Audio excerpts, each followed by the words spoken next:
Zoom, and we tried to make it a little bit more accessible by doing it on multiple platforms. Great, so we should be live on YouTube. So welcome everyone. So tonight's event, tonight's webinar is taking on Meta and what is next for our data. We've got three excellent speakers who are going to be talking about some of the issues around Meta, advertising, our personal data. I'm just going to do a bit of an introduction. Each of the speakers is then going to kind of speak for a little bit, and then at the end of that, we're going to have a chance for Q&A where you'll be able to kind of put your questions to the panelists and hopefully open it up into a bit of a discussion and talk. So first off, if I just do the introductions, the first speaker this evening is going to be Tanya O'Carroll. Tanya is an independent advisor, strategist, and a leader focused on tech accountability, human rights, and social justice. And 4 years ago, Tanya took on this massive social media giant, Meta, huge corporation, to try and get them to stop collecting and processing her personal data for targeted advertising. So Tanya's going to talk a little bit about her personal story, what it was like to take on Meta, and the outcome of her case against Meta. Next up, we're going to have Dr. James Riley. James is an independent researcher specialising in the relationship between science and technology. And James has authored a report for org, which we're going to be releasing tomorrow morning. So this is going to be your chance to have a bit of a sneak preview of what's in that report. And that'll be looking at all of the issues around kind of meta disinformation and the kind of bad and harmful adverts on that platform. And then last but not least, in terms of our speakers, we'll move on to Swee Leng. Swee Leng is an independent consultant advising on legal strategy and tech policy. She sits on the grants committee of the Power and Accountability Programme at Joseph Rowntree Charitable Trust and is a visiting senior research fellow at the Policy Institute of King's College London. Swee Leng will be talking a little bit about where things might go next in terms of issues around consent or pay and other legal challenges. And at the end of those talks, we'll talk a little bit about what you can do next in terms of campaigning actions. So without further ado, I'll pass over to Tanya, and really excited to hear about your personal story on this, Tanya, and what's been happening. Thanks so much, James. Thanks for the kind introduction and for having me. It's really nice to be here with you all. So I'm going to tell you sort of a little bit of the backstory of this case. The origins are sort of multiple. I'd say there's a sort of political level and a point where this was also very personal for me. And really, yes, it's been a 4-year legal struggle with Meta, but its origins go all the way back to 2017. So I'm an organizer and a campaigner, and I've been working on tech justice issues for more than a decade, about 14 years. And in lots of ways, for a long time, I have had the analysis that surveillance advertising is the best way to put it is it's the original sin of the internet. People, I think, were forced into making a very unfair deal, a deal that they never really knew that they were making at the time, that they never really understood the full implications of, which was, being forced really to exchange, access to every little intimate detail of their private lives in exchange for the tools of the modern world, which doesn't really seem like a fair exchange. And so for a long time, I've been doing work to really look at the business model of the biggest tech companies, surveillance advertising, and what can we do to take back more control. But I'm a web user like all of us. And so I've also had that very personal experience, like probably everybody listening, of just being online and having the very creepy sense of how invasive surveillance advertising can be. And it, like I said, it got particularly personal for me back in 2017 when I had recently discovered I was pregnant and had that very uncanny experience of seeing my Facebook feed suddenly going from whatever it was showing me at the time, entertainment, news, etc., etc., and suddenly finding that I was just getting like one ad after another related to pregnancy and small children, which was not only very creepy because I had not actually told that many people in my own life, and yet it seemed that Meta had obviously been alerted. But it also felt just like a sort of human level. I wasn't quite ready. I hadn't made the mental transition to motherhood yet, and suddenly it was like the world around me, social media was kind of very clear that I was now in the motherhood box, and it just felt like this was, kind of the last straw. Like why should these companies have that level of that level of intrusive view into our personal lives? It took a few years, but basically working with some of my colleagues and a fantastic legal team, we decided in 2022. Well, I decided to take Facebook to court with their help, and I was using something in GDPR, UK's data protection law, called the right to object, which was essentially this right that had been kind of a little bit languishing within GDPR, hadn't been tested before, and it basically says you cannot use my data to target me for direct marketing. It's called an absolute right, which means the company can't turn around and then say to me, "Oh, but you signed a contract. Oh, but you signed up for this. You consented," or this is our legitimate interests. Some of the other legal bases that they often try and rely on in GDPR. It's an absolute right, which means when it comes to direct marketing, we all just have the ability to say, no, I don't like it. Thank you very much. Doesn't matter what I said before. Doesn't matter if I signed up and consented. I'd just like to object now. But it hadn't been tested. Like I said, it had sort of been languishing. And so we thought that there was a beautiful simplicity to this. In lots of ways, I kind of felt like it was the Achilles heel to this whole crazy surveillance apparatus. If people could just, in a very simple way, say, I object. So we tried that. I wrote to Facebook and objected. In fact, they have a button wonderfully on their website that's the object button, which if you click takes you to just a random web, this web page cannot be found. So then I wrote to their data protection authority, to their data protection officer, tried that way. They wrote back saying essentially no. And so I ended up taking them to court. They argued along the way that basically GDPR didn't apply to what they were doing in this way. They argued that what they were doing in terms of personalized advertising is not the same thing as direct marketing. And we moved ahead with the case all the way to the end of last year, when we were kind of bolstered by something quite unexpected, which was that the Information Commissioner's Office, the ICO, intervened on the case, and we had been kind of cautiously hopeful that they were going to intervene in a way that would be supportive of the arguments that I was making, essentially being that this right exists and it should apply to what Meta's doing. And we were incredibly sort of pleased when they turned around and didn't just kind of mildly agree with me, but very wholeheartedly, put in a submission that sort of said, Tanya O'Carroll's right.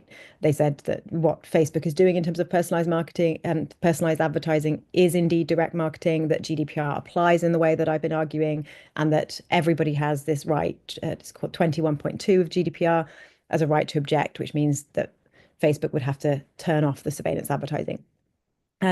So we were super pleased with that intervention. But we were carrying on to court right up until just really on the eve of trial, about 3 or 4 weeks ago now, when I'm supposing Meta, understanding that it was going in, with the UK's regulator taking such a strong favour, the strong position in my favour, that it was better for them to do what I've been asking all along, and to comply with my objection request. So that essentially means that I will now receive a version of Facebook that is no targeted advertising, which of course is a personal victory. I'm obviously very happy that they've come to the conclusion that that right does exist and that they ought to. Well, no, they have not come to that conclusion. They have supported my outcome that I should have targeted advertising turned off. They still argue something different, which I'll get to in a second. But the most important thing here, and the bit that was, most encouraging, is that in fact the ICO had agreed with me that everybody has this right. So in lots of ways, while it's a settlement for an individual case alone, it opens the gateway to everybody in the UK to do the same. And the ICO has come out with a public position saying very unequivocally that they consider that this right exists for everybody, and that they will support anyone who finds that a company is not complying with their objection request. So I consider it a personal victory. Meta, of course, would like, from their perspective, this is an individual settlement, which means that they don't think that they should have to comply with everybody's objection requests. And that is why we've worked teaming up with org, with other organizations in the UK. There's actually some organizations in Europe as well where GDPR also exists. And so it's also been an opportunity for many potentially European citizens to object. We are helping to support individuals to make an objection request and to sort of support them if Meta doesn't comply by taking that as a mass complaint to the ICO. So I feel like, this is, of course, it's one step forward, one step back. It's never easy going up against these companies, and it never feels like it's an end. You never feel like it's case closed, unfortunately. I think we've had a huge precedent in the sense that there is now a precedent in the world where Facebook has had to provide somebody with a service that's not based on targeted advertising and to a non-paying user. But of course, the next leg of the fight is now that they are trying to introduce something called pay or consent, which means that they would be saying, well, if you don't like the targeted ads, you can turn off ads altogether, but you've got to pay for it, which is something that I know Swee Leng will talk more about. So I think it's a mixed victory in the sense that, it's one step forward, one step back. It doesn't end here, but I personally feel just hugely encouraged at the reception of the last few weeks. Having worked on privacy issues for more than 10 years, I have, really found that, we've lived within this mythology that people are quite happy to give up their data in order for this kind of convenient access to services. Over and over again, we've been told for years that, well, people don't care that much, or, if they've got nothing to hide, they've got nothing to fear, all of these kinds of things. And what I've seen in the last 3 weeks in the reception to my case is that is not the case at all. People really do care. I've had, random strangers writing to me saying, I saw on the news and me and my wife were watching, and we just, want to let you know this really is such an important victory. And I feel like people have really, it showed to me at the school gates, mums at the school gates sort of talking to me about it, saying, oh, well, I read you in the news, and I just want to say that this feels like such an important, one of the biggest fights of our time. And I just hearing that so many people that don't follow the ins and outs of tech justice issues and the latest of what big tech are doing, they do feel this invasion day to day. They have had this sort of relentless assault on their privacy for so long in ways that feels, at best creepy and at worst deeply predatory and discriminatory and just invasive in people's daily lives. And I think people worry about what that world is creating for children that are growing up online. I think people worry about what incentive structures it's created in terms of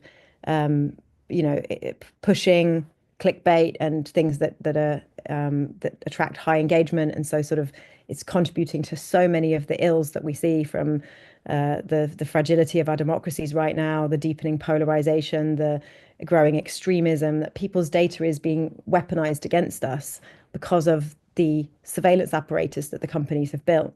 And I think people are waking up to it. So yeah, while it's not case closed, I do think we have a lot of hope. I think there's a lot of reasons to be hopeful right now that, people don't want this. We've had enough, and that the right to object gives a very clear pathway for us to do something about it, which is to just, like I said, the beauty of the simplicity of just saying, I object. So if you haven't objected already, the org is running a campaign. The Good Law Project is running a campaign. It's a very simple way for you to do so, and I just really encourage you to join us in kind of the next leg of this fight.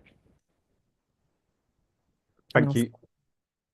Thank you so much, Tanya. And what we'll do, we'll take questions at the end once everyone's had a chance to speak. So I'm sure, people want to ask you a few questions. I've got a couple that I look forward to asking you as well. But just also to say, thank you for what you have done in taking that case. It a lot of stress and personal effort gets involved in these things as campaigners, and I think that it's important that we kind of recognize that and what you've done in kind of taking them on, because it does need an individual to do it, and it's not easy taking on like these huge tech giants as well. So thank you for doing that. And as you say, we're going to move into talking about this a bit more, but there's some real opportunities ahead for us. So we've heard a little bit from Tanya about why this is an issue, why she kind of took on Meta in this big fight to object. Now, at org, we'd be really keen. We want to like highlight some of the harms around this stuff, because quite often it's portrayed as, oh, well, it's just an advert. There's no harm to it. But I think what James has been working on some research or for a report we're about to publish tomorrow morning, is really kind of collecting that evidence base around some of these harms that these adverts call, and all the more reason that we need people to start kind of opting out of that and actually change the whole model of how this surveillance advertising is done on the internet. So James, we'd love to hear a little bit more about your work and some of the things that you found out in this process. Thanks, James. Yeah, thanks, James, and thanks to all for putting this on. And again, I'll echo those thanks to Tanya for standing up and taking that action, because it does take brave people in this space. So yeah, I'm James Riley. I am a researcher of science, technology, and society. So I'm interested in the relationships between those three. And I come at this question, this area, really from two ways. I'm interested in the ways which people are enrolled and enmeshed into configurations with technologies. Okay. And I'm also interested in what these types of technologies like social media do to our information ecosystems, what effects they can have on people's thoughts, beliefs, opinions, attitudes as well. So I'm really coming at it from these two different angles. And I think it's important to kind of almost just zoom out sometimes when we're having these conversations and just think, what is it that we're doing when we're interacting with these platforms like Facebook? I would largely use the word Facebook rather than Meta, because I don't buy the rebrand.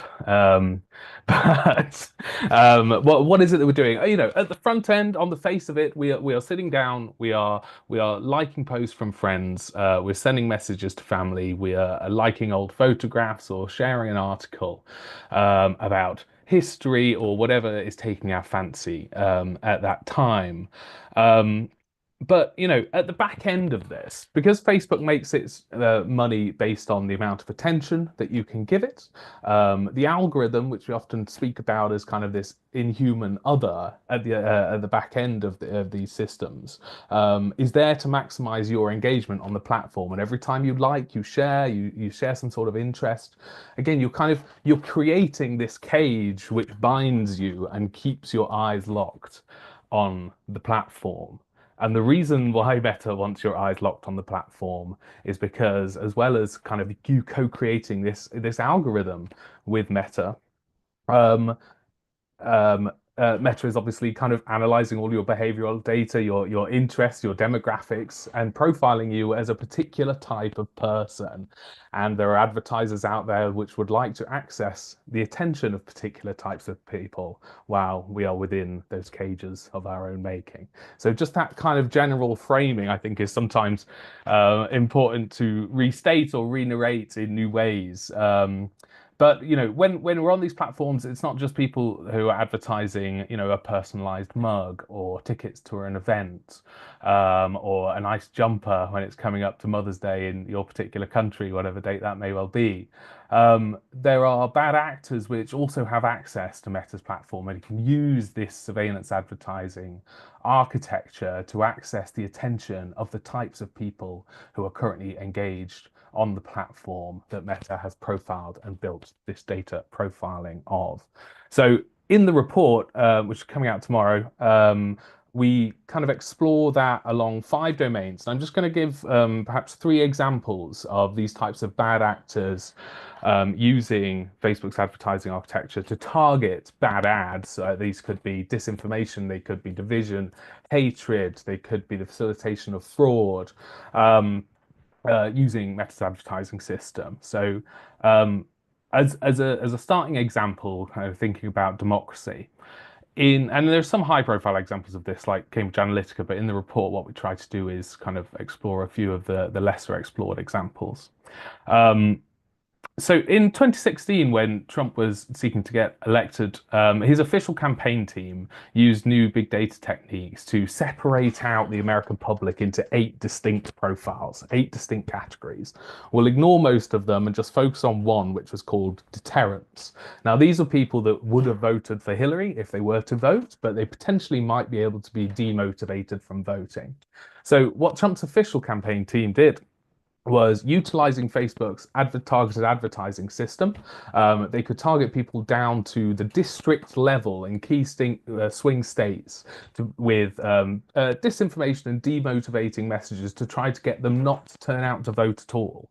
Now, overrepresented in this deterrence category were minorities, African Americans, and they were fed an information diet of disinformation and demotivating messages to try and convince them not to turn out to vote. So it's like it's a strange inversion of the data techniques that Obama did to build this coalition and get people to vote for the first time. And this was what's been described as a voter suppression campaign using the targeted advertising based on the surveillance systems at Meta. But it wasn't just Trump's official campaign team at that time. At the same time, with exactly the same strategy, Kremlin-linked groups were trying to demotivate minorities and minorities from voting, because in their reasoning, they were more likely to vote for Clinton if they were to turn out. But this isn't just an issue of 2016. You know, this has happened right the way through up until now.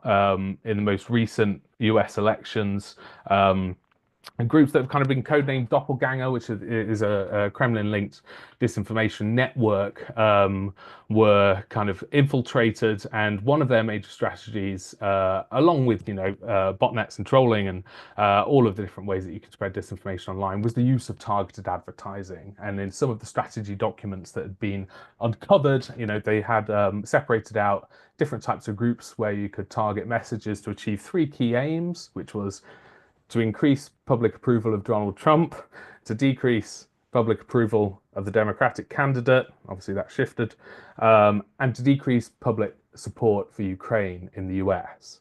And again, one of the strategies to achieve these ends was through using Facebook's targeted advertising system. I should say the Doppelganger is not just focused on the US. I think it was the year 2020 in the Moldovan election, the most profitable political advertising campaign for Meta in Moldova was a Russian disinformation network. But it's not just democracy, even though there's plenty of examples of democratic interference using this system. Also in the area of climate obstructionist groups, fossil fuel companies, think tanks, dark money groups utilize Facebook's targeted advertising system to be able to personalize climate obstructionist messaging to particular types of people. Now, that could be sharing messages at older groups in, say, the Midwest, which are focused on undermining thoughts about the scientific consensus, and then using different messages towards younger groups that are perhaps talking about trying to limit collective action, or that singular individual actions will be enough to overcome the climate crisis, or indeed that long-term consequences won't be as bad as feared. So this is kind of an inversion of what we might think as good climate comms, which is about, tailoring your messages to different groups, but with the overall end of disrupting climate action. And these groups have been tracked for some time by people such as groups such as Climate Action Against Disinformation. And finally, one of the other examples that we explore slightly in the report is around the targeting of migrants and refugees. There's a particular Stark study out of the University of Edinburgh which looks at the UK Home Office's use of Facebook system to target refugees in northern France, and they use what is called what the researchers term a patchwork profile.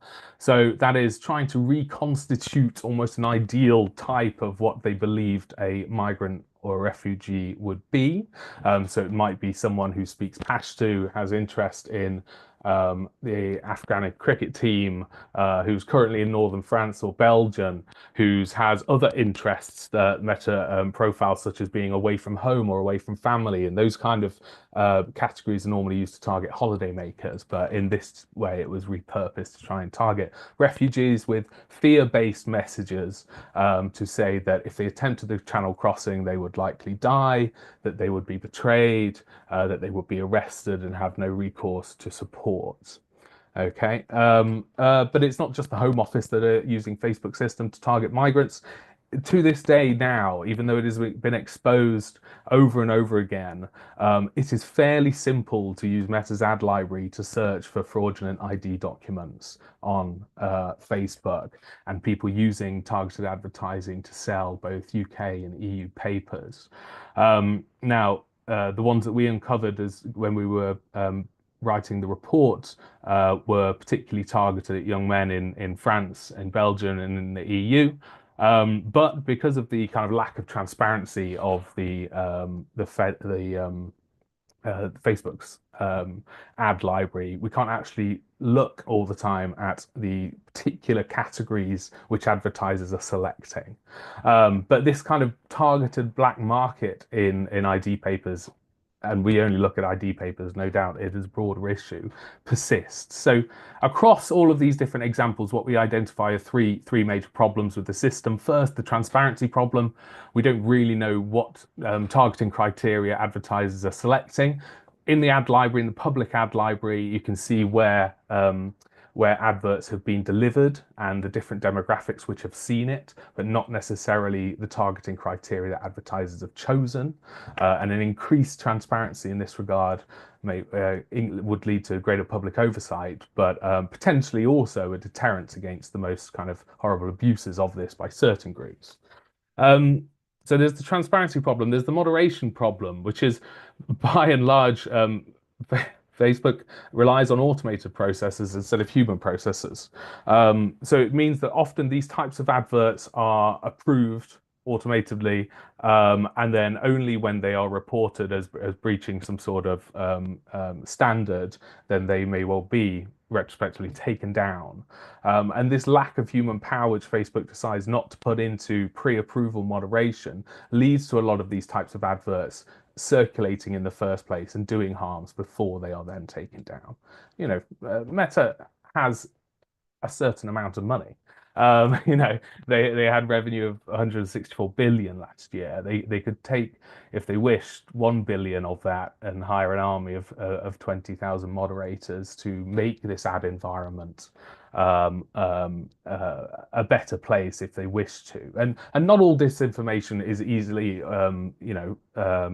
identified. You know, there are blurry boundaries here, and what is a base truth is often hard to get to. But there are some abuses of this system which could be identified: incitements to violence, things that break, you know, the hate speech laws, or clear frauds which are being facilitated, could be uncovered, and they could be stopped by employing human moderators who have some contextual understanding of the geographies in which Meta's profiting. And finally, the third problem is the profiling problem itself.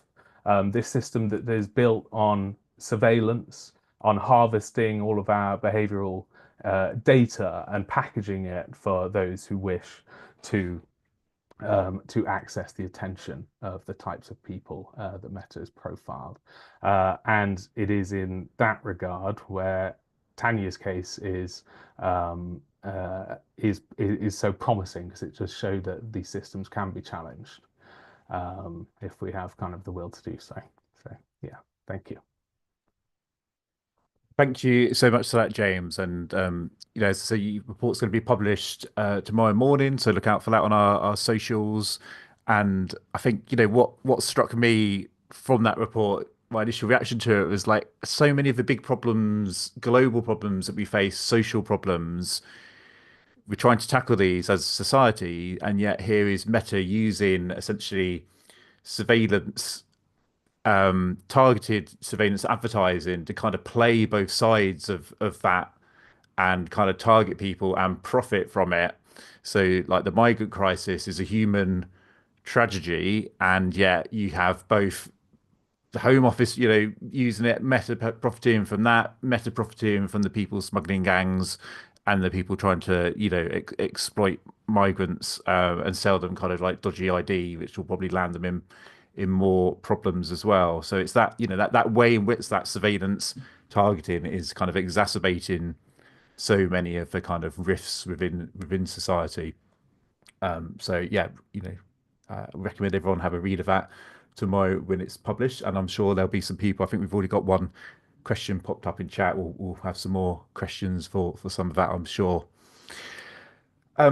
So last but by no means least, Dr. Swee Leng Harris, thank you for being patient whilst you heard the other two panelists. And I think you're going to talk a little bit more perhaps about like next steps, what issues are around like the consent or pay model that Meta is now kind of proposing as introduced in Europe, and some of the other kind of actions that are going on. Thanks very much, James, and no patience needed when there's such excellent speakers. Thanks very much for organising the panel. So I was lucky enough to have some involvement with Tanya's case and share everyone's enthusiasm for it. What Tanya already highlighted was the importance of the ICO's intervention. So the Information Commissioner's Office not only intervened in Tanya's case and made formal legal submissions to the court, but they also published a public summary of their legal position following the settlement and made a statement effectively encouraging people to make complaints if their right to object is not being respected. So the first point I want to highlight is to echo what Tanya had already sketched out, which is that this is a right for all of us. Everyone in the UK enjoys this right and should have access to this right. And it's fantastic that Open Rights Group is working in this coalition of different NGOs that also includes ECHO, spelled EKO, and the Good Law Project to enable people to exercise this right against Meta, and to then, if Meta does not actually comply and respect the right, to then make a complaint to the ICO and to bring about that enforcement at scale, as it were. So in terms of a slightly narrow picture of this snapshot moment in time, those are the implications, those are the practical implications for all of us from Tanya's case. But zooming out, as has already been foreshadowed in this panel discussion, Meta has already introduced what it calls the pay or consent model in Europe. And following the settlement in Tanya's case, Meta have made a number of statements that indicate that they plan, or they're certainly looking into introducing the same model for Facebook and Instagram in the UK as well as in the EU. So what does that model look like? Some of you will have encountered something similar when you visit certain news websites here in the UK, but the way that it has now been implemented in the EU by Meta is as follows. There are, in fact, 3 options now rather than 2. There's already been legal challenge and regulatory action against the initial introduction of pay or consent by Meta in the EU, which did only have 2 options, and that forced a change by the company to now provide 3 options to Facebook and Instagram users. So what are those 3 options? Well, the first option, as has been discussed, is a premium ad-free option. So that's the pay option. The second option is that you consent to what I've nicknamed full fat surveillance. So like full fat milk, that means you get all of the surveillance that currently happens on the Facebook or Instagram platform. And then the third option is what I'm calling the consent with reduced fat surveillance, meaning instead of the full surveillance, they provide this less personalized option, and they still target ads at users, but they're targeted based on a smaller number of personal characteristics and pieces of behavioral data that, as James has described, the company gathers about we internet users as we engage both with their platforms and off their platforms. So is this consent or pay model lawful?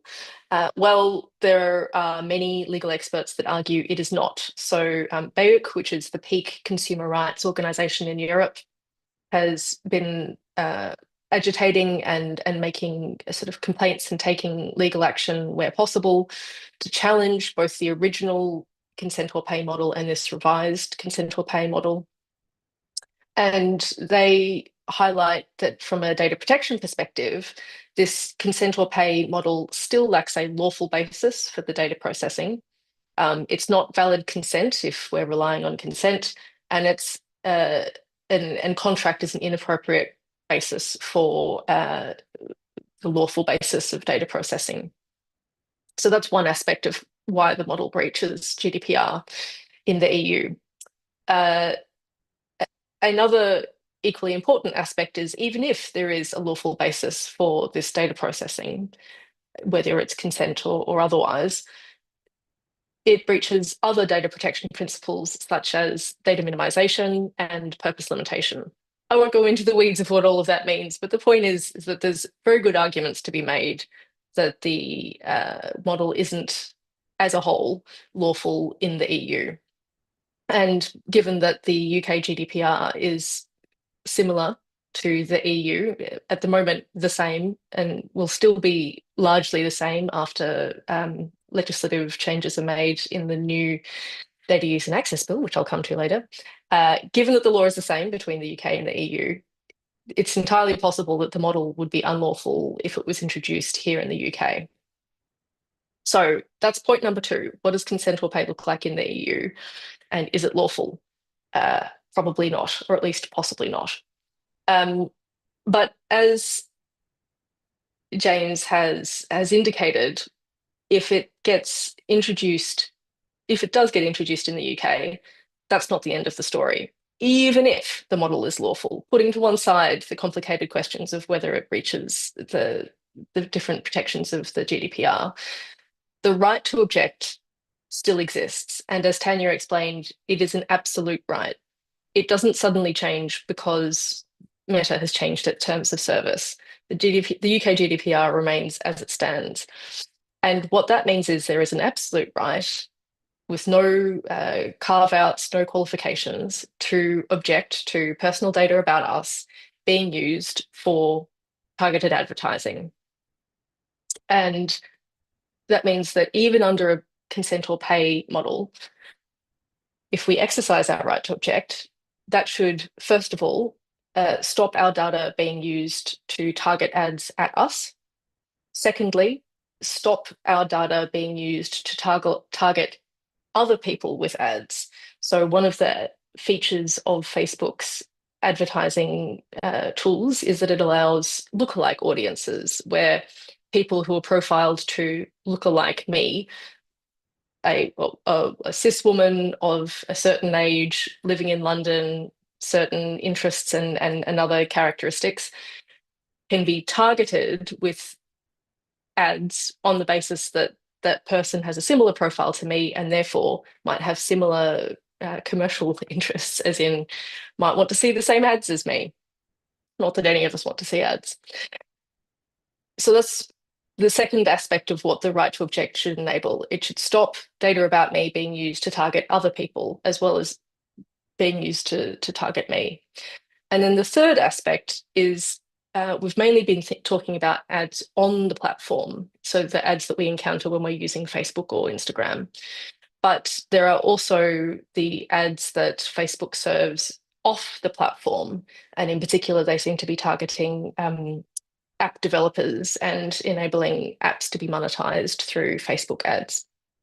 So even when you're not on Facebook or in Facebook and you're using another app, you may well still be getting targeted with ads by Facebook using your data. And that is another thing that, in theory, should be stopped if we assert our right to object. A further complication I just want to acknowledge and indeed celebrate is that there is already a case being brought by the Good Law Project in the UK to challenge the dubious lawful basis for the current data processing by Facebook. So at the moment in the UK, Facebook is relying on contract to say we're allowed to do everything that we do with people's data because it's necessary for the contract that they've signed with us. And the Good Law Project's case is that that's not the correct lawful basis, that the only correct lawful basis would be consent, as has already been indicated in EU case law. And that therefore the Facebook platform and all of Meta's platforms need to properly obtain users' consent. So that means that the consent needs to be free. It needs to be informed. It needs to be not coerced in the manner of pay or consent as a binary option, for example. So what that means is that by the time Meta, as we anticipate, introduces pay or consent in the UK, and by the time people have objected and a complaint has gone to the ICO, we may well be in a different legal landscape again, depending on how that case develops, because the existing legal basis for Facebook's processing of personal data is itself being questioned by the Good Law Project in that litigation. So there's an interesting sort of sci-fi-esque parallel timeline situation that we're living in at the moment, where we have the EU and we have the UK. The laws have been the same. They might start to diverge. Facebook and Meta as a whole have taken different approaches in the UK versus the EU in relation to pay or consent so far. Will those timelines converge? It's not entirely clear as yet, but there's a lot of different heroes and heroines in the field trying to challenge these big systems and give people more control over how these companies use our data. So one final thing that I will touch on, and I'll end with this, is that there is a bill before Parliament at the moment, which is the Data Use and Access Bill. Open Rights Group have been doing fantastic work on this bill, highlighting really important issues, including around the independence of the Information Commissioner's Office, the ICO, which you'll remember is one of the key heroes from Tanya's story in terms of their intervention and the role that it played in the case. So OIG have raised concerns about certain provisions in the bill potentially undermining the independence of that regulator. Remains to be seen whether, unfortunately, those provisions will remain in the bill when it's finally passed. But the bill also presents us with an opportunity, and that opportunity is to have an amendment that addresses pay or consent models explicitly. So that's an amendment that I've been working on along with James, Jen Person and others. And what we want to do is put on the face of the law just a clarifying amendment that makes it really clear, in line with the guidance that the ICO and the EU authority have already issued in relation to pay or consent, that if you're going to have a pay or consent model, the consent shouldn't be coerced. So therefore, what a properly given free consent option looks like is two options. One, to consent to personalized advertising, targeted advertising, and the other to not consent to personalized advertising. And you can provide some premium ad-free model if you like, but nevertheless, in a pay or consent model, the consent to the data processing, as James pointed out, needs to be freely given. And that means having an option to not consent to that data processing and to having instead non-targeted, as it were, advertising. So it's the last stages of that bill's procession through Parliament.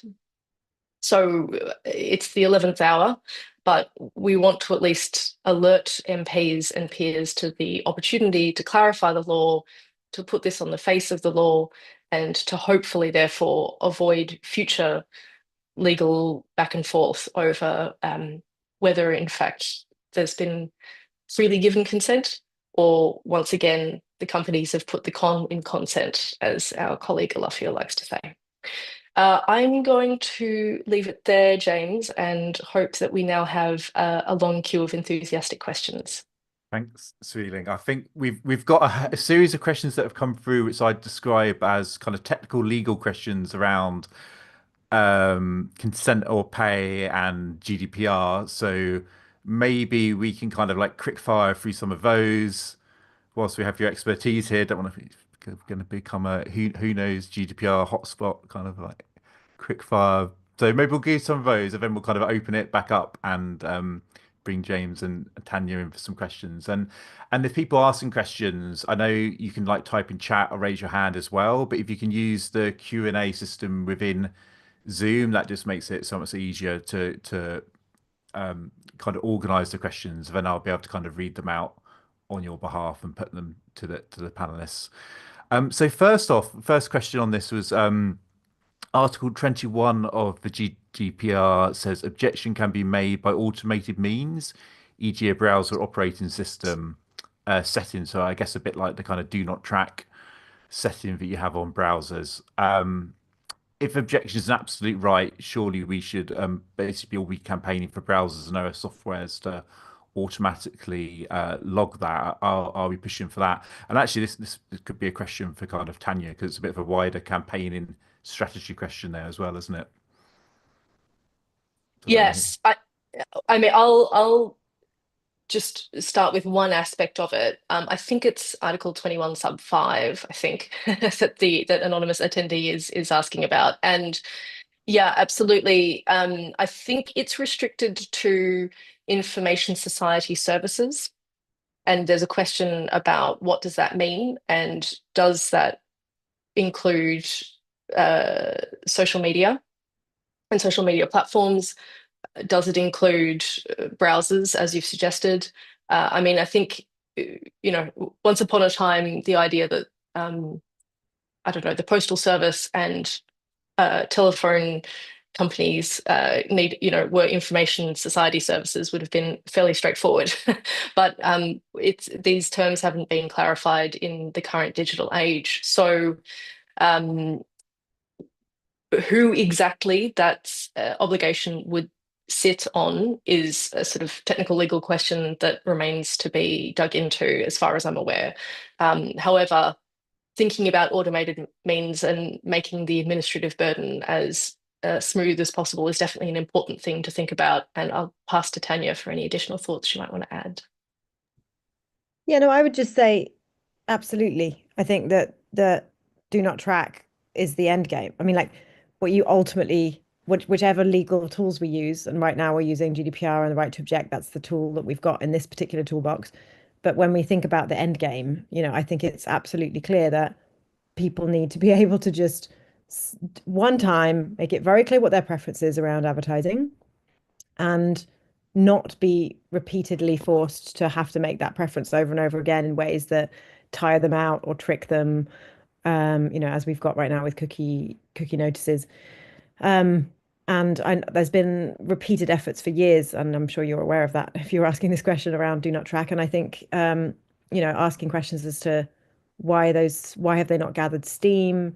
How do we continue to build momentum? Like what I've felt, again, I've said before, encouraged by my case and the reception to my case is it feels like there's something in movement theory that says sometimes at the point where you've kind of won the argument in terms of the public is exactly when you feel like giving up, like, oh, no one cares about privacy.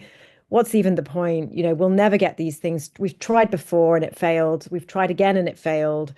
And actually, this case 5 years ago would have had a different reception, but it had the reception that it just had, which was people really caring and people passionately, earnestly talking to me about why this mattered to them.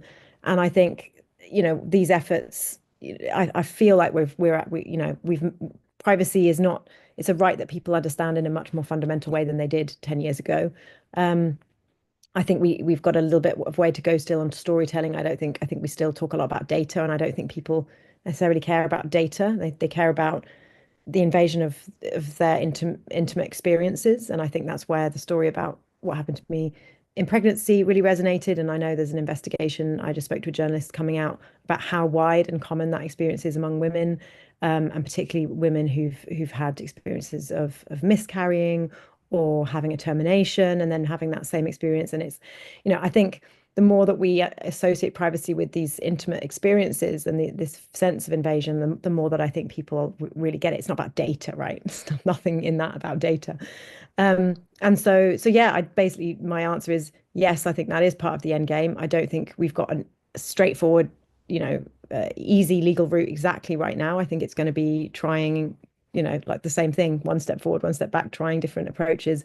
But I think more and more policymakers understand that it's just something that people expect and that people are going to actually stand up for, which is hopefully when we see change happen. Great, thank you. I'll take another one of these kind of slightly technical legal ones. There's another one here saying, is the right to object truly absolute for all legal basis or just in the case of direct marketing? Interesting question. So there's an important distinction between Article 21 sub 1 and Article 21 sub 2 and 3. So Article 21 sub 2 and 3 is any data processing for direct marketing purposes, and it is an absolute right when it's for that purpose. Article 21 sub 1 is a conditional right to object, where the legal basis for the data processing is, I think it's consent or legitimate interests, but I could be wrong. Anyway, so the answer is it is truly absolute where the data processing is happening for direct marketing purposes. It is not absolute. There are conditions where you're relying on Article 21 sub 1, which is grounded in the legal basis for the data processing and not the purpose of the data processing. Great, thanks, excellent explanation, and I'm very impressed by your ability to remember all the clauses. My mind does not work like that at all. Right, okay, let's move on to a couple of questions around James. I think there's an issue, I think, when we talk about advertising and moderation that's been raised. One is like the question, I guess, around disinformation, why using it as a term. It's been described as an Orwellian echo chamber by one of our participants, and why aren't we being more particular? And I guess I sometimes see this, the danger in the power to label something as disinformation or not may itself be disinformation almost, because who determines what is the truth? Perhaps a bit of a hard philosophical question to throw your way there, James, but also, and then on the moderation side of it, I mean, we were talking, I think, in particular around advertising moderation, but we've also seen this problem come along with things like the Online Safety Act, where providers of small sites and services are kind of having these like onerous moderation duties placed upon them, and some of them are now kind of shutting up shop as a result of that. So we have a kind of freedom of expression risk if we put too many moderation requirements on people. I just wondered if you have any thoughts on that. Yeah, I think the disinformation one's a good one. It's not a simple concept, but we often use language to talk about a range of different terms. So, when we're talking about sport, we can say the word sport without having to list cricket, football, ping pong, paddle every time we say it. But there's something deeper about disinformation, because the technical definition of disinformation is the kind of knowing communication of a falsehood, and misinformation being the communication of a falsehood without necessarily knowing it, right? And then you get down into epistemology 101, which is, right, well, what is truth and what is not? And in some areas, it's easier to pass. And actually in politics, sometimes that's a lot easier than science, right? If one of the examples of disinformation that kind of we'd be looking at that happens around elections is adverts containing the incorrect date of the election. Right, so you target adverts at people saying that the election is on one day when it's not. It's 3 days earlier, and then everyone's missed their chance.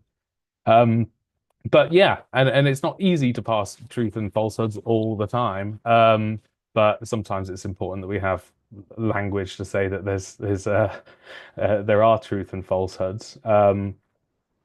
So yeah, no, I get the point on disinformation, who gets to define it, and there aren't any easy answers, but all we can say is that sometimes there are truths, and sometimes there are falsehoods, and sometimes they're identifiable, and sometimes the falsehoods aren't necessarily illegal, of course, but that's why in the report what we try to do is explore a broader range of these bad adverts, as we call them, that go beyond just the question of disinformation to other areas where it's quite clear that something should or should not be allowed to be put into an advert, like an incitement to violence, let's say. Particularly, there's a few ways that you can go around investigating how the advertising system works. One is look at case studies that have investigated kind of real world out there targeted advertising campaigns which are meant to facilitate harm, and the other one is that you can set up ad tests and upload specific adverts which are targeting different groups with, let's say, divisive or hate-filled content, and see if Facebook approves them or not. And in a lot of the tests, Facebook does end up approving them. And the Facebook response would be the kind of standard legal and PR response is that we don't allow such things on our platform, and when they're flagged, we will take them down. But that also puts the onus and the responsibility of curating that information environment onto users, and whether that is a fair division of labor. Okay, we're kind of living in a world where labor is constantly being pushed outside of organizations and onto people all the time. Whereas my argument should be that perhaps some of that stuff would be better done in-house. There's a particular case study that was looking at elections in India and Facebook approving adverts as they were going into a silence period around elections, which is a legal protected period where you cannot have political messaging going out. Now, if there were more moderators and Facebook was careful enough to abide by the laws of the country in which it was advertising, that would have been caught, right? That would have been flagged. But it seems to happen time and time again that the process is approve first, try to limit harm later. Yeah. Thanks, James. I think one thing we're interested in all looking at is like, is there anything you could do in terms of regulation to incentivize kind of accurate moderation rather than just restrictive moderation? Because you could have you could go down a system where just everything gets censored online and everything because all the risk for Facebook is to approving something wrong, so they just take a very harsh moderation approach, which would have impacts for freedom of expression. So it'd be nice if you could like incentivize accurate moderation and maybe do that through something like the Advertising Standards Authority in the way, and Competition Markets Authority, the way in which they kind of investigate complaints and kind of monitor stuff. Does anyone else want to come in on that disinformation point? Otherwise, we've got a few more questions coming in. I'll just make one point on that. Yeah. I mean, it's not actually too much about disinformation as much as I think where we really need social media to go is away from giant platforms that are the single public square for billions of people that try to impose single sets of standards on everybody. I think you need an absolute baseline of safety, that's for certain. But I also think, and I was just on a call with the founder of something called Black Sky, and I think what those of you who haven't heard it, obviously it's riffing off Blue Sky. It's a custom feed that's built inside of Blue Sky. I think Rudy's basically rebuilt that sort of black Twitter from circa 2013 with such a large number of people who've gravitated over.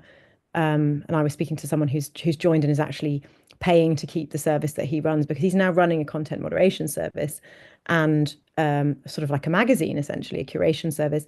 And the community he's built and the ambitions that he has around where it goes long term, I think are really exciting to all of us who believe in decentralized media, social media. And I'm not here talking about which protocol, because I think that's irrelevant. I'm totally protocol agnostic. I think what we want to see is the same, is a world where there is much more freedom for people to have choice, for people to build their own tools, for people who like a certain degree of freedom or don't, or want more protection, to build the spaces that feel that they want to be a part of. And I think that a lot of that, at the end of the day, will end up being at a smaller scale. And I think that that's all healthy and positive. And I think, it brings back a sort of biodiversity to the web that we're missing in these monolithic big platforms that end up trying to set one set of global rules for everybody. Imagine if we had one newspaper that tried to set, one editorial standard for everybody. We don't. We have media pluralism, and I'd really like to see a world where we have algorithmic pluralism. Thanks, Tanya. A really good point to make. And here at Org, we're very keen to kind of support alternative forms of social media. Ideas such as interoperability, I think, are really interested in as well, in terms of breaking down those walled gardens and just creating an sphere where people can, as you say, like develop these moderation tools for themselves to get the type of the type of social media that they want. And I think just posted a kind of recent blog post around this on this kind of topic of interoperability, which we wrote recently on this subject. This kind of feeds into another question we've had asked, which is like, why are we almost putting this effort into pressuring Facebook? And I saw, actually, in relation to your case, some people are like, well, why didn't she just leave Facebook? Why did she feel the need to kind of stay and fight this on the platform? Someone suggested, actually, perhaps we should just be putting all our efforts into alternatives to Facebook.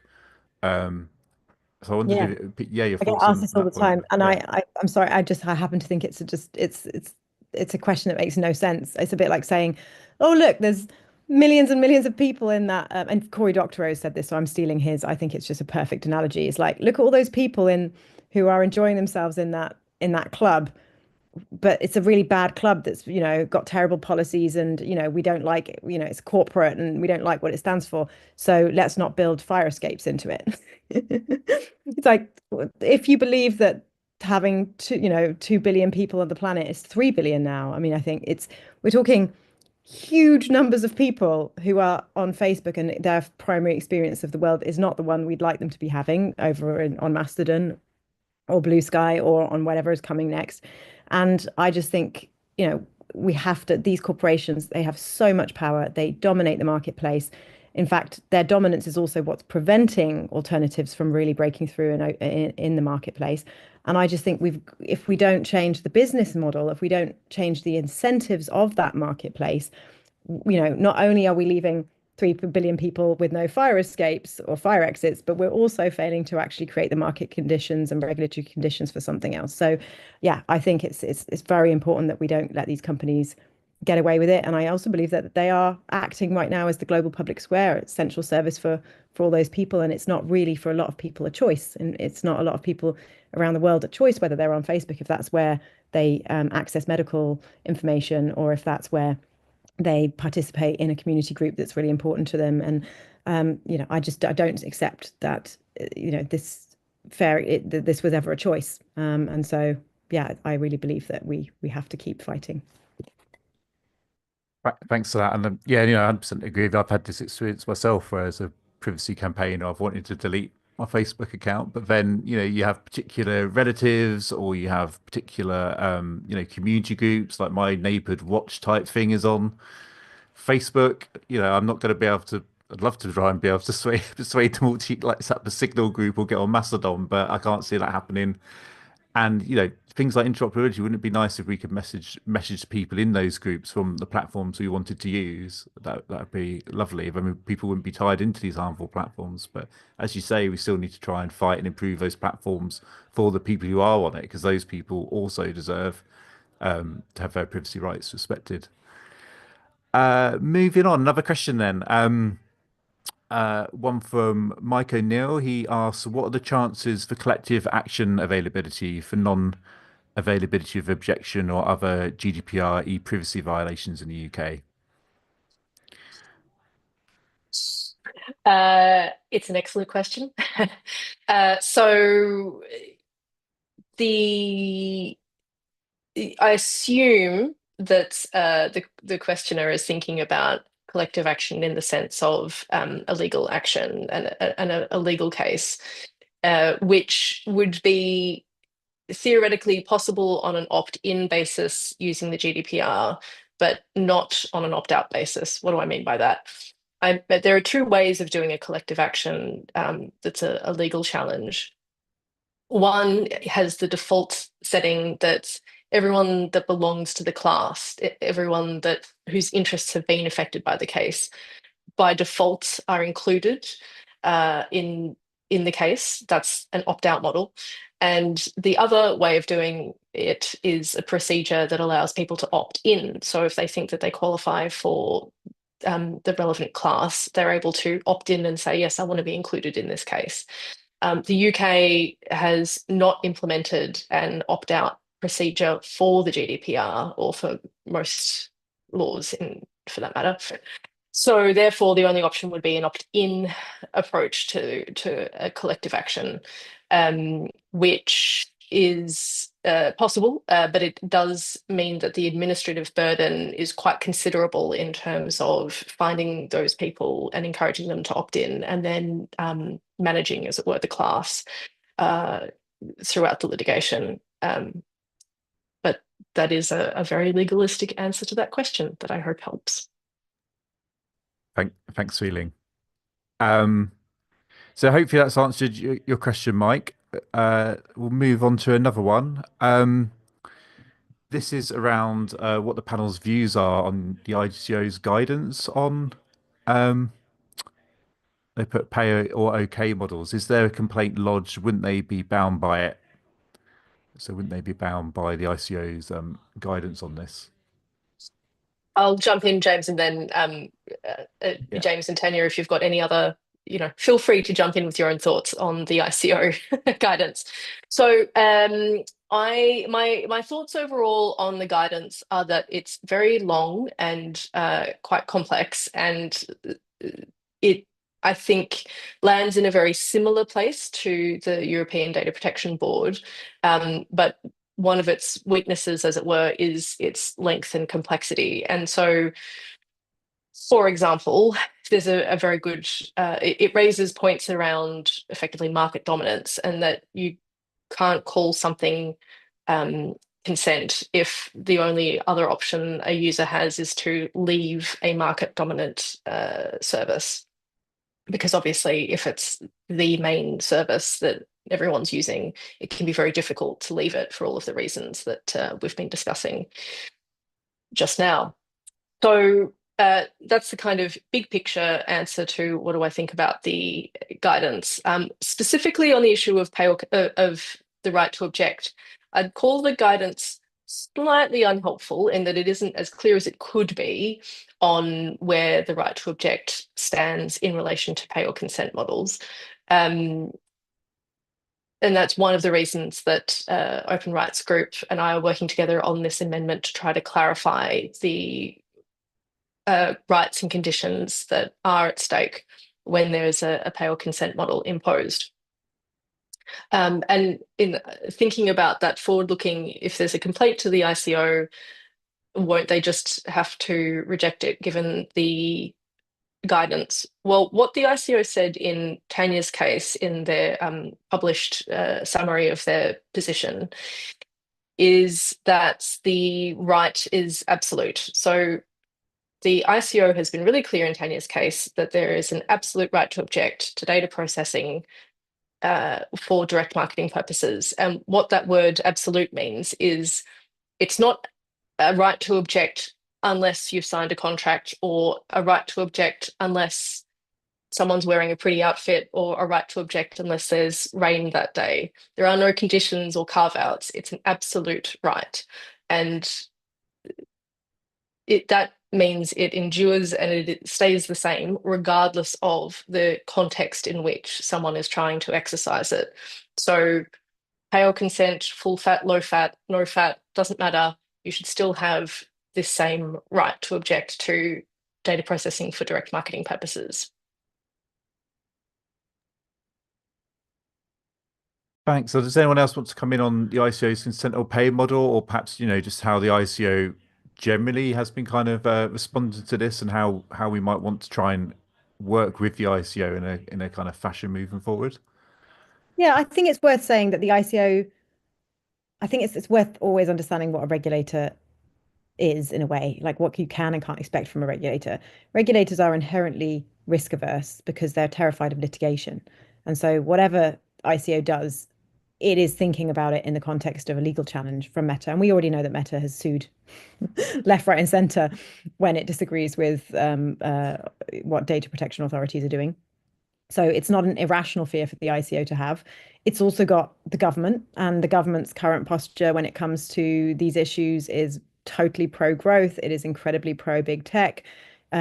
We've had Peter Kyle, the technology secretary, saying things like, "Oh well, I think we ought to all have a bit more humility when it comes to our relationship with these companies, given that they've got revenue sources, or that they are bigger than our country's GDP."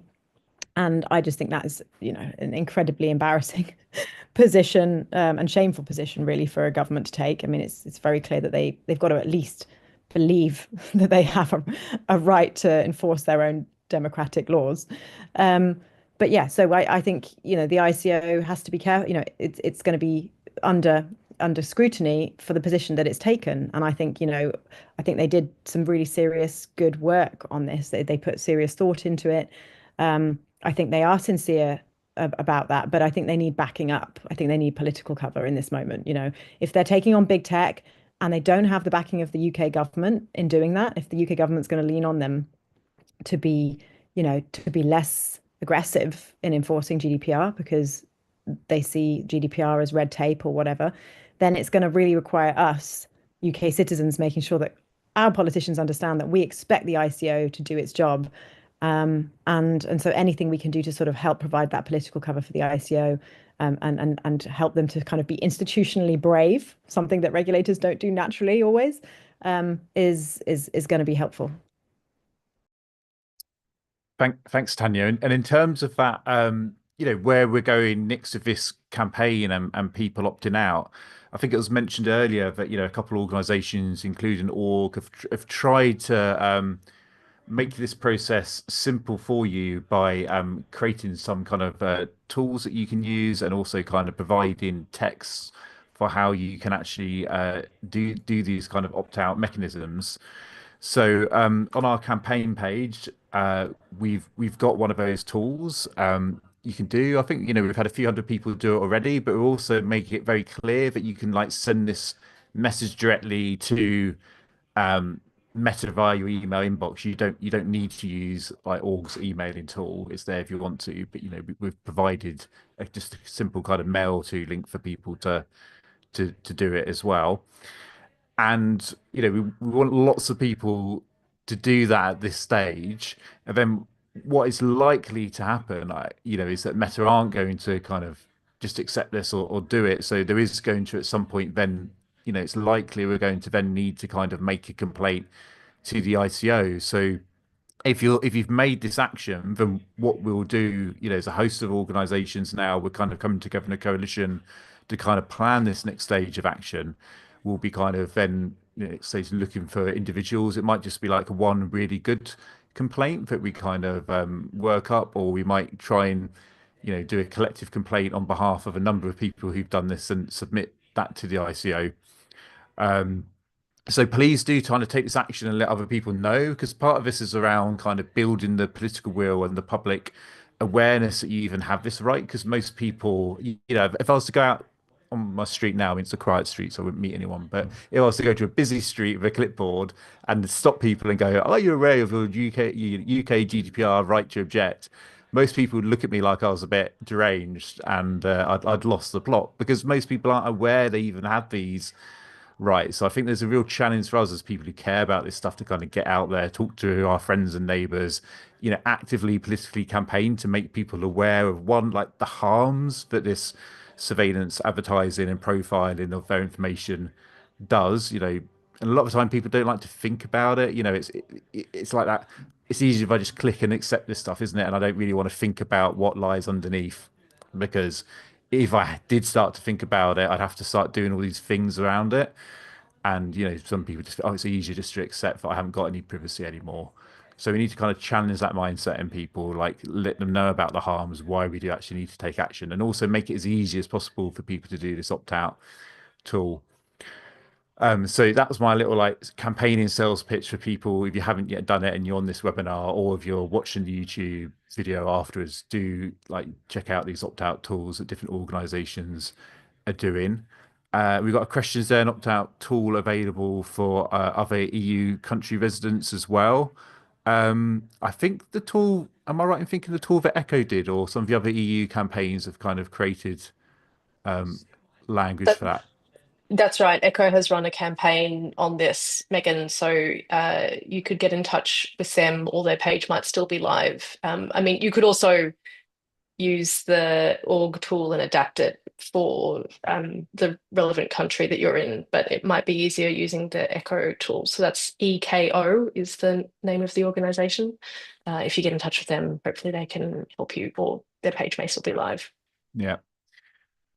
Just a bird of warning, I guess we've used these tools in the past. We discovered it with, like, we did a tool for subject access requests and political parties. And again, we tried to do this, right to object to direct marketing for political parties. And we had all kinds of problems whereby they're just like, oh, well, now we have to verify your ID to prove who you are and before we action this request. And then they kind of like put as many bureaucratic hurdles as they could to try and stop people jumping through that, and delays in responding each time, so people have to like proactively chase this stuff at every step.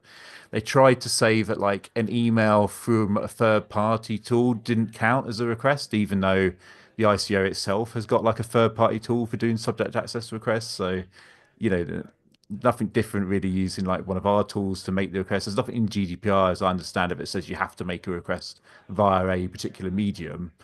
But these hurdles will get put up in place by Meta. They're not going to want to just do this. So yeah, take this action, but be prepared. You might need some other hurdles that we're going to have to kind of work through with this stuff.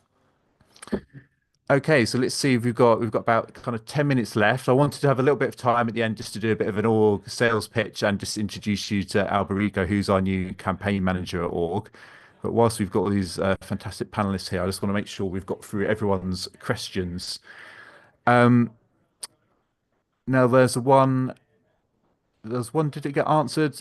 Oh, we got an answer typed out around the kind of EDPB's opinion, but you've kind of typed a response to that. So hopefully everyone can see that response on the Q&A chat.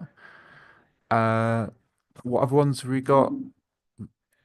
Can we answer this question about Blue Sky? Yeah, criticism of Blue Sky about it being run by billionaires, and perhaps that's like creating a new problem for us. Yeah, and I don't know if something that I'm involved in is called free hour feeds, which is a direct response to the fact that Blue Sky, I mean, whether we like it or not, Blue Sky is the first platform that's created a bunch of decentralized properties. And I've been in endless discussions, many more than I would like to be, between ActivityPub and AT Protocol people.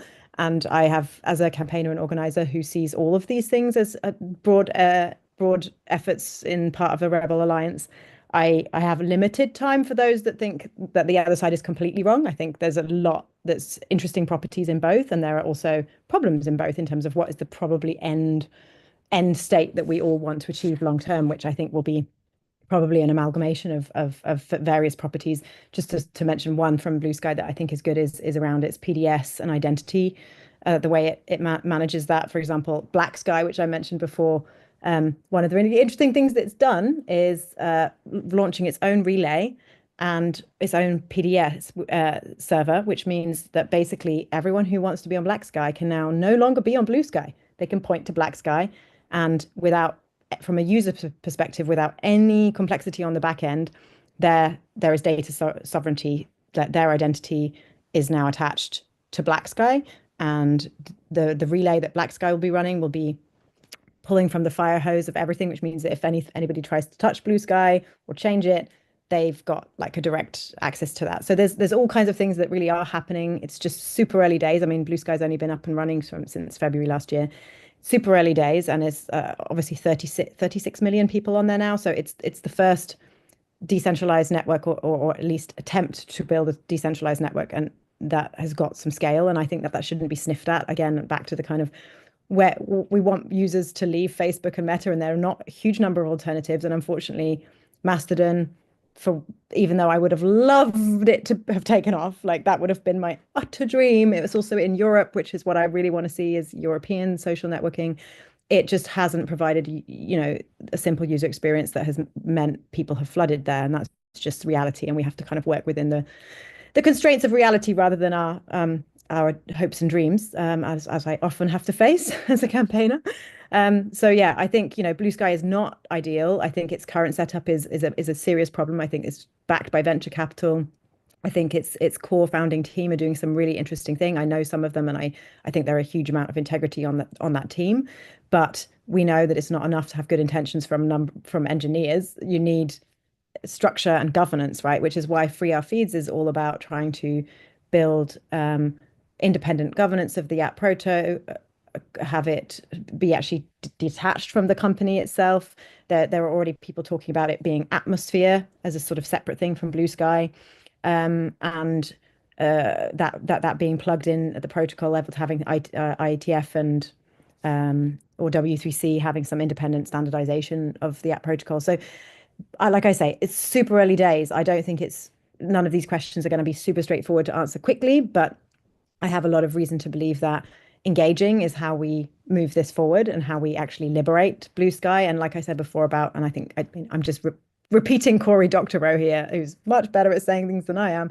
But, we can't not engage with it, given it's got 36 million people on it. So it is good to think about how we build in the fire escapes for that and make that an actual decentralized platform that is free from, billionaire control.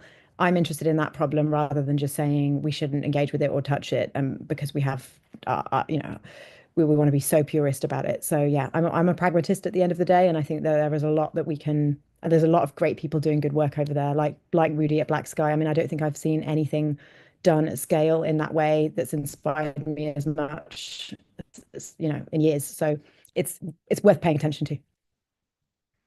Great. Thanks, Tanya. There's so many ways that we can challenge these issues around platforms and the power they have, and that point around ownership and who owns the platform is an important one to make. And at the same time, users have choice. They can choose to be on a platform owned by a billionaire if that billionaire actually offers a service and a product that they like to do, and they still have privacy rights that need to be respected. And I think we have to appreciate people will always choose some services and things provided by powerful organizations, billionaires who some of us might object to, and they still deserve privacy rights. And for me, this is you start to get the technicalities of how operability would work, what protocol may or may not be used, and for most people, a lot of that kind of technical talk just completely goes over their heads unless you've got the expertise in it. But the principles around it, if we can agree those, that people should be able to talk to other people regardless of what platform they're on, and these platforms should have some mechanism where we can kind of communicate, and the principle that we should have control over what we want to see, and we should have control over what type of advertising and how our personal data. If we can agree those principles, and I think the rest of it will flow from that. What I'm going to do now, we're getting to the end of the session, so I don't know. I'm going to just give our panelists a chance if they have any kind of final comments they want to sum up, and then I'm just going to introduce everyone to Alberico, who is our new campaigns manager. So does anyone have any kind of final remarks that they want to make? I just wanted to say that I think it's really exciting that we have this opportunity for collective action, individual as well as collective action. That it's one thing for me to send in an objection, it's another thing for thousands of us to send in our objections. And as James has highlighted, the power of this is going to be in building that political will and that constituency of many of us challenging the power and taking back some more control over how data about us are processed by these platforms. And it's not just here in the UK, it's also across the EU as well because of that similarity in law. So there's a lovely potential for the parallel timelines I described earlier to converge somewhat with all people in the UK, in the EU, having more rights and more control over data in relation to these companies. Thanks. James, is there anything you want to? I'd just say thank you very much for pulling this together. It's been really interesting for me to hear. So the legal side is not my expertise, so it's been amazing to hear from the panel. And yeah, thanks to everyone who's attended. Thanks, Susan. It's like a jigsaw, isn't it? We all come together with all of our different expertise on different bits, and some people like me are kind of generalists and try and have a bit of an overview of everything, where I don't have any particular expertise that I can lay claim to. Tanya, is there anything you want to? Very much not the case. No, I guess I would just say, I think despite how utterly grim a lot of the news is at the moment and how, relentlessly depressing it is looking at the state of technopolitics, especially with the advent of AI and all of the AI hype cycles, we are actually living in a really interesting moment, and I feel positive in a way that I haven't for a decade. I think, these big companies, the laws that have been passed slowly but surely are being used and enforced in ways that are putting those companies further and further into a corner, where I think that they are having to accept that, in the next few years, there will be big changes. And I cannot see a way that now Facebook is going to be able to continue in the long run to get away with the type of data practices that it's had for the last 20 years. And at the same time, even though these conversations are sort of two conversations, I think it's interesting that they've come together in this evening, because I think the opening up of the marketplace, I think what is happening, that's the sort of blue sky moment with people leaving. For the first time, we've had an incumbent platform since since Instagram, really, or to TikTok, obviously, but it's very much copying the same model.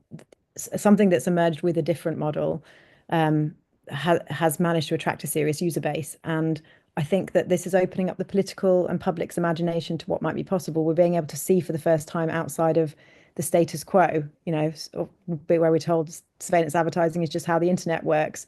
These companies, these walled gardens, that's just what social media looks like. I think that's cracking open. And what fills it, there's going to be a lot of debate and discussion, and I totally agree. We're going to face the same problem as the market opens, that it'll be billionaire and venture capital funded things that move in there. But there's also a cracks opening for us. And I think that's where, we need, the movement of those of us interested in public interest technology long term, the principles you discussed, James, of like really describing what are the conditions of social media, the principles of social media we want to see. Now is the moment that we need to be telling those stories, winning over the public, winning over politicians, and really, bringing a campaign movement to kind of to lean on to maximize the moment. So yeah, I just want to end on the note of optimism that for once, I think, we are winning bit by bit. Thanks, Tanya. And this moves straight into campaigning. So, we put on events like this to discuss things, but we're an organisation that cares about changing the world and creating that political campaign. Very pleased we've got Alberico's joined the evening. Alberico's just started working for org in the past couple of weeks, and he's going to be our new campaigns manager. I'm going to be focusing a lot more on some of these policy and thought issues around big tech platform power, how we hold that to account whilst also still protecting free expression. Alberico is going to be doing more of a kind of campaigning and volunteering. So I don't know if you just want to kind of introduce yourself, Alberico, and perhaps you could say a little bit about how people can get involved with org and kind of get involved in some activism. Yes, thank you, James. Yeah, I'm Alberico, the new campaign manager for org. And so I will be supporting members and volunteers in campaigning for our digital rights for org. And I think how the panelists kind of highlighted, in a world where, like, we're seeing our digital right put at risk increasingly, it's really important that people directly affected and supporters of org to get involved in org's campaigning. So you can do this by either sending me an email and getting involved, or as well in our website, we have a get involved section. And so, yeah, we're really trying to get our membership active and start imagining a way in which we can get campaigning as an organization to, yeah, change the landscape of our digital rights for the better. Thank you. Yeah, thanks so much, Alberico. And, excited to have you on board with org and with that extra capacity to help kind of manage volunteers. We can kind of do that political will behind this right to object stuff. And we're going to need campaigners and activists to try and like create this new world and this new opportunity that Tanya has highlighted exists for us. So that brings us to the end of the session this evening. I hope you found it useful. If there's any questions that later come to mind, feel free to send them over to org, and we're happy to like reply by email or chat to us on our social media channels. We try to cover as many of them as possible, even if that means us having to go onto these toxic surveillance capitalism platforms that we complain about the whole time. But you can, follow us on our subreddit, ideally on our Mastodon instance, but we are also on, TikTok, Facebook, Instagram, and we're still on X as well for the time being, at least until Elon does the next mad thing. But yes, I hope you've enjoyed the session this evening. Thanks again ever so much for our panelists. It's really, really interesting. And if you want to watch any of it again, it'll all be up on the YouTube broadcast. So thanks ever so much.